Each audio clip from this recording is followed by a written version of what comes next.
بیا حدیث کې راځي چې د قیامت پر ورځ باندې الله تعالی به دغه شان حق علما هغه راجمع کی او انسان د غلطی ته کېږي بې ځایه غصه یې کړل ده څه قهر یې کړ دی چېرته شکایت یې د چا کړ دی نو الله تعالی به ورته وایي چې ای علماو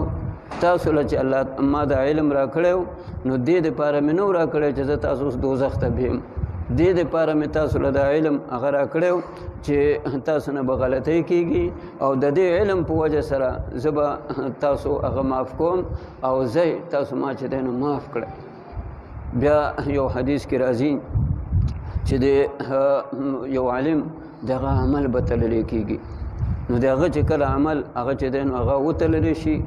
نو هغه به درمیانه غوندې چې دی نو عملي متوسط غوندې هغه به عملي نه به داسې چې دی نو یو کمي چې دی پې دوزخ ته چې دی نو لاړ شي نه به داسې یو غټ چې دی نو وي چې دله یو غټې درجې میلاو شي خو متوسط غوندې لکه څنګه چې دا پاس کېږي یا متوسط غوندې چې دی نو پاس شي نو دغه شان حیثیت سره به د هغه عملو تللی شي جو دی به ولاړي نو دې کې به ورته د الله طرف نه وویلی شي چې ستا ټول لا پاتې دی ښه ته فکرمند کېږه مه ستا لا ټول چې دی نو پاتې دی نو دی خو هغه خپل اعمال ووجدو ما عملو حاضره سړي چې څه عمل کړی که نیکي او که بدي کړی هغه به ورته داسې وي لکه گویا چې اوس یې دی کوي نو دی به وګوري چې زما خو دغه عمل هغه خو وتللی شو دې کې حدیث کې راځي چې د اسمان د طرف نه داسې چې دی نو د وریځو د غرونو په شانته اعمال به چې دی نو را رواني او د ده په تله کې به یې ښودلی کېږي د غرونو په شانته لکه دا تاسو چې دا وریځې وینئ چې دا د غرونو په شانته کله په دې فضا هغې کې چې دی نو رواني نو دا به راځي او د ده تول کې به لګي راځي او د ده تول کې به لګي دی به حیران شي چې یا الله دا عمل خو ما نه دی کړی نو د الله تعالی د طرف نه به وویلی شي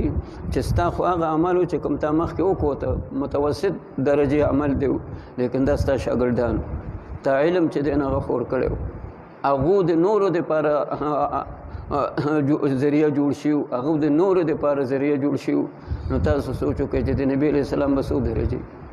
نبي علیه السلام په برکت سره خو صحابه جوړ شوي دي د صحابو په برکت او خاص کر د خلفای راشدینو په برکت سره ټولې دنیا کې چې دی نو علم او ټولې دنیا کې احادیث او دین هغه چې دی نو خور شوی دی نو دا سلسله دا لکه ستاسو زمونږ نه دا تاسو چې مونځ کوئ مونږ چې مونځ کوو دا د چا دې کې واسطه څوک دی هغه دا پوړی ځي نبي علیه السلام له چې دی نو ځي نو چې د یو عالم د هغه د خپلو شاګردانو د وجې نه دومره چې دی نو درجه هغه اوچتېږي نو د پیغمبر صلی الله علیه وسلم چې در قیامت پورې د هغه چې دی نو په امت کې غوثان دي قطبان دي ابدال دي مجتهدین دي اولیاء الله دي کم چې دی نو هغه خلق او د عام مسلمانان چې کوم مونځ او روژه او حج او زکات چې دی نو کوي نو د دې ټولو ذریعه هغه خو هغه صحابه دي او نبی علیه السلام دی نو د نبی علیه السلام درجه به کوم ځای کې بیا د صحابو به کوم ځای کې بیا د هغې نه وروسته د تابعینو به کوم ځای کې بیا چې څوک هغه چې د بل د علم دپاره هغه ذریعه هغه وګرځي دې ځای کې دا شوی مولوي صاحب یو ځل راغلی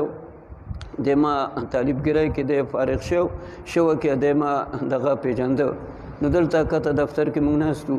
نو ما ورته ویل چې تاسو خو لږ طبابت به مو کوو ډاکټري دې هم کوله دوکان دی چې دی نو هغه هم او ښه دغه وي د عالم وي پخوا خو به دا اوس نن سبا چې ملیان کېږي داسې نه وو هغو به ټول فنون وي او ښه به یې وي او بیا به پسته چې د عالم جوړېده نو ما ورته ویم تاسو خو هغه وخت سره ما پېژندی او بیا مې هغه قصه ورته خپله وکړله ده وجړل ده وی قاري صاحب څه راڅخه نشته دی خو زمونږ په دې وینا باندې ډېر خلک هغه دینداره شوی دی ډېر خلک هغه نیکان شوی دی تهجد گزار دي عبادت گزار دي نو د هغو هغه عمل ته چې دی نو انتظار دی په خپله زمونږ څه شی نشته خو د هغو هغه عمل ته انتظار دی چې مونږ یې سبب او ذریعه ګرځېدلي وو نو د هغو هغه اجر چې الله هغو له ورکوي نو هغې کې به زمونږ چې دی نو حصه نو دې وجه نه د ښو خلقو د هغو ملګرتیا کوئ د ښو خلقو د هغو په دنیا کې چې چا سره پاتې کېږئ حقو سره به نبي علیه السلام وایي قیامت پر ورځ به ستاسو حشر کېږي نو نیکان خلق علماء حق دغه په دنیا کې خدمت هم کوئ، مرګرتیا هم کوئ، د مدارسو د جماعتونو د سپینګیرو د دو قدر عزت هغه هم کوئ، او آخرت کې به بیا دغه نیکانو خلقو هغو سره بیایي. یو حدیث کې راځي قیامت پر ورځ باندې جنتیان چې جنت ته لاړ شي نو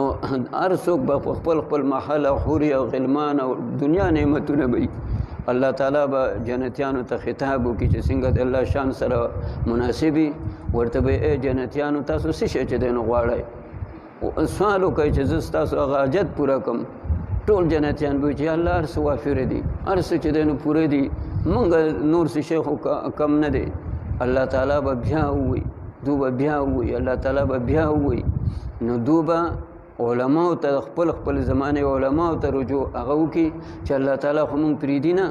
هغه خدا خبره کوي چې تاسو غواړئ څه شی غواړئ، نو مونږ څه شی غواړو. نو علما به ورته وایي چې تاسو الله تعالی ته وایي چې الله خپل دیدار زمونږ نصیب کړي، ستا رویت وکړلی شي، ستا دیدار وکړلی شي. علماء ذکر کړی چې دې علماء ته جنت کوم اجت دی، دې علماء ته په محشر کوم اجت دی، دې علماء دو ته ستاسو په مرګ کې هم په قبر دله ودرېږي، تلقین درته چې دی نو کوي، دعاګانې دله کوي، په دغه ختمونه در پسې کوي، دعاګانې هغه منځونو پسې دله کوي